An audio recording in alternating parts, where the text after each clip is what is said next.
Good afternoon from the farmer's garden. I'm one of the farmers. I'm out in the chicken pen right now. Trying not to let anybody out. I just got home from market a little while ago, and so it is time to give the girls some of their soldier fly larvae. If you haven't seen on Facebook yet, let me explain what's going on here. So there is a lady in White House. Her name is Adrienne, and she raises soldier fly larvae. So I talked to her a little bit today. Let me walk away from the chickens for a minute. I talked to her a little bit today, and she kind of explained her process to me a little bit more. If I'm understanding correctly, Adrienne's goal is more about the soldier fly castings. So just like worm castings, soldier fly castings are what's left after the soldier fly has eaten. So it's larva poop. And so the castings can be used as an organic fertilizer, and they're supposed to be better even than, okay, it's quieter out here, but now I'm being attacked by the plastic windbreak. So the castings from the soldier fly larva are supposed to be even better than worm castings. So her main goal in raising the soldier fly is to compost and then to use the organic castings as a fertilizer. The soldier fly larvae are useful, and she does occasionally sell those as well, but mainly she's trying to create the fertilizer.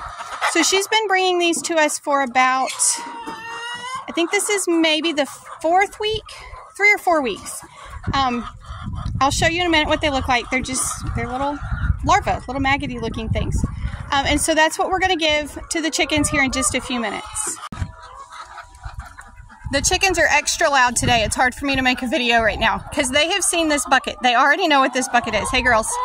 So this is the bucket of larvae, and I have to say I think they're a little bit gross, and they've been closed up in there for a while, so they're kind of trying to escape. But that is what they look like in the bucket. And of course the chickens already know about them. So the chickens are attracted to any kind of movement. So any of them that are moving on there, they're like, heck yes. So they are here and they are ready for this. They're going to just get in the bucket. I do not just set the bucket down and let them go to town. So what I usually do, this pen gets the most because this is our older birds and they are molting. So we've talked about molting lots of times before. Molting is when they lose their old feathers and get new ones. So to give you an example of how that looks, you've got like that white one that's kind of got a bald backside. She is not yet molting. That's all her feathers are kind of broken from the year. This one is losing feathers, this white one, so she's losing feathers. And then like this black chicken right here, she's almost done molting, so she's gotten her feathers back in. But that takes a lot of protein from the girls, and so we're kind of resupplying that with the larvae. So I just dump it out and they go crazy, and then in a few minutes I'll come and give them a little bit more. But I specifically wanted to mention how this has affected our feed bill. So in agriculture, if you can get big enough to be able to buy in bulk, that is helpful. You're still going to be paying essentially full price, but sometimes you'll get a little bit. For example, if I could have a feed mill where I had big bins that I could have a truck come and deliver the feed, I wouldn't have to pay for packaged feed. So if I could get it delivered, not necessarily like a pallet of feed, but literally a truck brings it and puts it into my bin, I can save money. But I'm nowhere near large enough to do that. So I'm still buying feed for the chickens every week. Right now we have between 80 and 90 chickens. And so we go through, it has been for several months, it has been a full, what are we doing, 250 pounds every 4 to 5 days, and then it slacked off some. Once all of our younger ones stopped growing, it slacked off some, so we were more like 5 bags every 5 to 6 days. We've been giving the soldier fly larvae, I can't remember if this is week 3 or 4, I think it's 4. This week, we went to the feed store last Friday. This can still has about 1/3 of a can. This bigger can still has about half a can. And then I have a bag that I haven't even opened yet that is in the shop. So you can see that our feed has dropped significantly. If we were buying feed every 4 to 6 days, depending on where we were in the summer, and now we're at day 8 since buying feed, and we still have probably 2.5 bags worth of feed that hasn't been put out yet. So that's a significant cut in our grocery bill for the chickens. Now they eat the pellet feed, and additionally they go and they kind of free range. The area that the chickens spend most of their time free ranging, they've kind of eaten clean. They don't like to go very far because our dogs are awful. So this is really helping them because they're not free ranging and finding quite as much because the dogs chase them.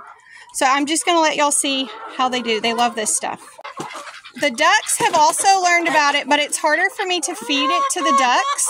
They actually really like the bugs, but they don't want to fight the chickens for it. So I'll put some there and see if they'll come over, but a lot of times they won't. I have to kind of get the chickens distracted and put the ducks somewhere else. Actually, what I do sometimes, see if I can get in this pen without letting anybody out, or dropping a bucket, or my phone. Okay, we're in. Sometimes what I do is I actually just put the larva into the water, which of course it kills them, but the chickens won't get the larva out of the water, so the ducks get it that way. So these girls really love it. These are our pullets, so these were all hatched this spring. Those two right there are not laying yet, but I think almost everybody else is. And you can see how excited they get about this. Hello, friends. And then we have the babies over here, and this is the one that's really tricky to get in here without spilling it. But I want you to see this mama because she cracks me up over this. See if I can get in this door. Excuse me, mama. Okay, so this is a chicken that was injured. And so she went in with the chicks just because she wasn't going to bully the chicks. Listen to her. These are not her chicks, but she has adopted them, and now they are her chicks. And she's like, come on, come eat, come eat.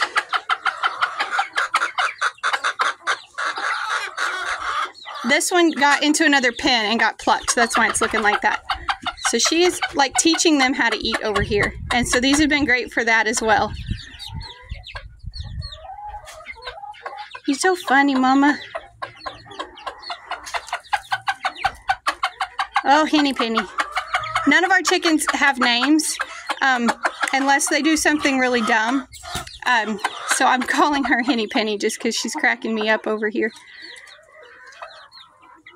This one was shaking its little worm, trying to kill it. So it's been great for these that don't get to go out and free range because they're learning all that scratching in the dirt sort of thing. So that was a really fast video because I have to work kind of faster. I make them all very upset. I do end up feeding the whole bucket all at one time.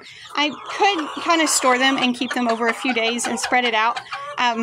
But then I would have to remember to do that, and I'm not real good at that. So rather than trying to remember to get them all fed before they die in their bucket, I go ahead and feed them all at once.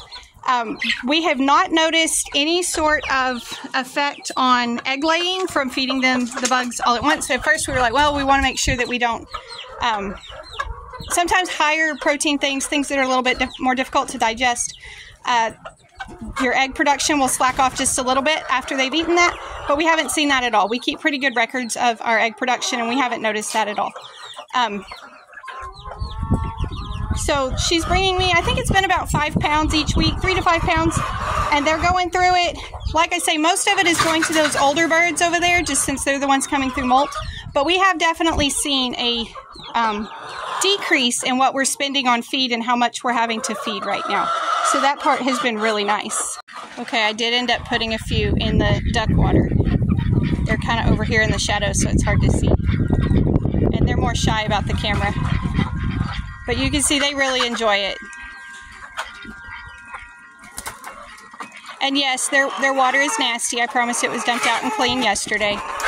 Ducks are gross little critters. It gets dumped every single night, and every single day it needs it again. So there you go. There's a peek at feeding soldier fly larvae to chickens. Again, these are coming from Adrienne in White House. She works with Keep White House Beautiful. She uses these, the soldier fly larvae are composting a lot of the food scraps from like the White House Food Bank. There's also a bin at the market that you can bring your own table scraps from home and put in, and she'll take those and feed them to the larvae as well. And then she saves the castings, and the castings are used as an organic fertilizer. So pretty neat process, and we are really grateful for the contribution to our chickens. They seem to really enjoy these. So anyways, thank y'all for stopping by the farm today. I hope you enjoyed your visit. I hope you learned something. Y'all be sure and tell your friends about our YouTube channel and like and subscribe so that you can come back when you can stay longer.